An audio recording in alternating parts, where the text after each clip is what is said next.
I have done all of the stress hacks. I've tried meditation, time blocking, gratitude journals, saying no with the biggest smile on my face. And you know what? None of it worked because I was managing stress that I should have been refusing. I'm Sophia, and I help driven women climb in corporate without the cost of burnout. I want you to subscribe to this channel because the nuggets of knowledge that I'm dropping, this is the conversation that we need to be having more of. So let's talk about it. So stress management, it assumes that the problem is you. But what if the real issue isn't how you handle stress, it's what you keep saying yes to? Yeah, we're going to talk about stress design. Okay. So there are like a lot of different stressors that come into our lives. I'm going to try to break it down so that way it's easier to understand, right? Because if we don't understand the stress, there's no way we can attack it. One of them is negotiable stressors, like those meetings. Do you have to go to every single meeting? Reactivity. I get to choose how I show up. And let me, like, an example was like, I said I would give you a ride, not that I would be your Uber driver for all of eternity. Sometimes things that we agreed to, they just continue to grow. It's like a scope creep of some sort that just shows up everywhere. And we don't even realize that we have the ability to negotiate these stressors. This was my favorite one that I would see all the time in corporate. Like, yes, I can help you with a quick framework for your slide. But no, I'm not creating a whole deck for you because now you're asking me for help on all 10 of your slides. This is where you set a boundary. Again, it's negotiable and we have the opportunity, just like a game of double dutch, like, are we going to jump in or are we going to jump out? And again, we're just trying to identify these stressors so that way we know what to do when they come up.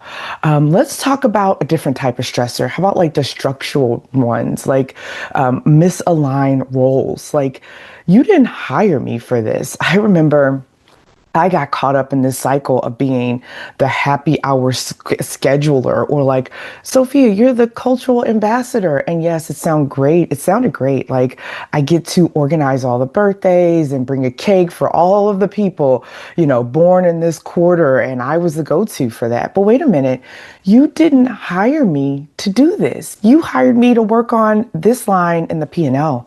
So why am I like the unofficial party planner with this fancy title, the cultural ambassador, and I'm getting no credit for it? Yeah, something is broken in the structure, the culture of the team, and that's an HR problem. That's not mine. Sometimes we keep showing up for like toxic culture, and that's something that's like systemic that really needs to change. I found myself in my amazing job that gave me high visibility, but also gave me high stress. It gave me a high paycheck, but it also gave me so much demand that I was like always on my phone. And I found myself working on holidays, working on weekends, because that's the only way I could say, not only get my work done during the day and be present for my team, but that's the only way I could stay ahead. And this is, again, it's a structural stress. Like, something systemic is broken. And if the process is broken, why am I overtaxing myself as a human to jump in, to remind, to revise, to edit, just to keep things moving? That's not, I was thinking like, okay, these are just the rules of engagement, and I will just make an exception on, for this one scenario. And that turned out to be my go-to. And I was just adding stress to my day, to my work schedule, without anyone even recognizing that something larger was an issue. And I want you to think about it. What are just two things that you are just voluntarily, I hate to call you out, but somebody has to do it. How are you voluntarily stressing yourself out? Right? Like, are you just allowing people to negotiate you into doing more for just the sake of being a good person or proving yourself? Or are you, just showing up for meetings?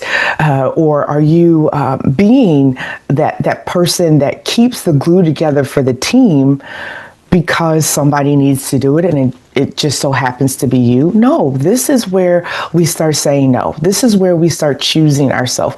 Everyone talks about self-care, but I'm talking to you about self-leadership. How are you leading yourself through it? Because this role and where you're at, this isn't our stopping place. We have other places to go. We have other things to do, other rotations, other leadership that we want to face. And if you keep saying yes and keep just stacking things on your plate, yes, I'll sign up for this project. Yes, I will, be on this committee. Come on, put that on my plate. Then that is keeping you stuck. And that's not where we need to be. I'm also thinking about, self-imposed stressors, right? Like perfectionism. Like, yes, I know you asked me for just a quick and dirty estimate on, my area of expertise, but because I am a perfectionist at heart, I want to give you the backup. I want to show you where I got this answer from. I want to show you all the research that I did to get you to this place so that way you can speak with clarity. Wait, why? Why am I doing that? I know that I want to give you the complete package, but again, if you're always people pleasing and always proving and always being perfect, that gives no space for other people to actually do what they were hired to do. You become kind of like their back of the house staff that's getting things done while they get the promotions. No, we're not doing this invisible leadership. We are showing up for ourselves where we need to. The turning point for me was when I realized that no amount of deep breathing could fix a workload that was unsustainable by design. Yeah, that's right. So I stopped managing and I started redesigning my role, my calendar, my boundaries. And again, it wasn't me being the difficult person on the team. It was giving you what you asked for. And then in addition to that, I am adding things to my plate if they fit, if they align to the 40 hours that I already committed to. Stress isn't a character flaw. It is a data point, and I want you to see it as a data point about design. If you're stressed, how can you redesign? How can you reevaluate or look at your week differently, or even the things that you put on your plate? And I want you to do just a 5-minute stress audit this week. I kind of told you like some of the different ways that stress shows up, but I want you to pick like one non-negotiable or one self-imposed stressor and truly eliminate it. Don't sign up to help someone with their framework for their slides. They ask you for a quick and dirty, hey, you're the expert on this. I just need a quick estimate. Give them the quick estimate and move on. One negotiable. Hey, can you give me a ride to this place? I would love to, but I just don't have availability to do it this week, right? You will be amazed just how much peace costs less than what you really think, right? Again, we aren't being difficult or rude, but we have to start designing our leadership, the way that we lead ourselves, differently if we want to show up differently, right? You don't need to manage your stress better, but you do need to stop normalizing systems that create it. Again, it's not self-care, it's self-leadership, and I want you to look at it through that lens.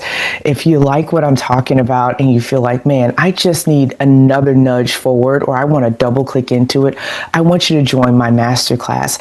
In this masterclass, I'm talking about ways to self-audit. I'm giving you practical tools. I'm giving you questions and habits that you can bring to your life this week, so that way you don't get tangled up in this stress cycle.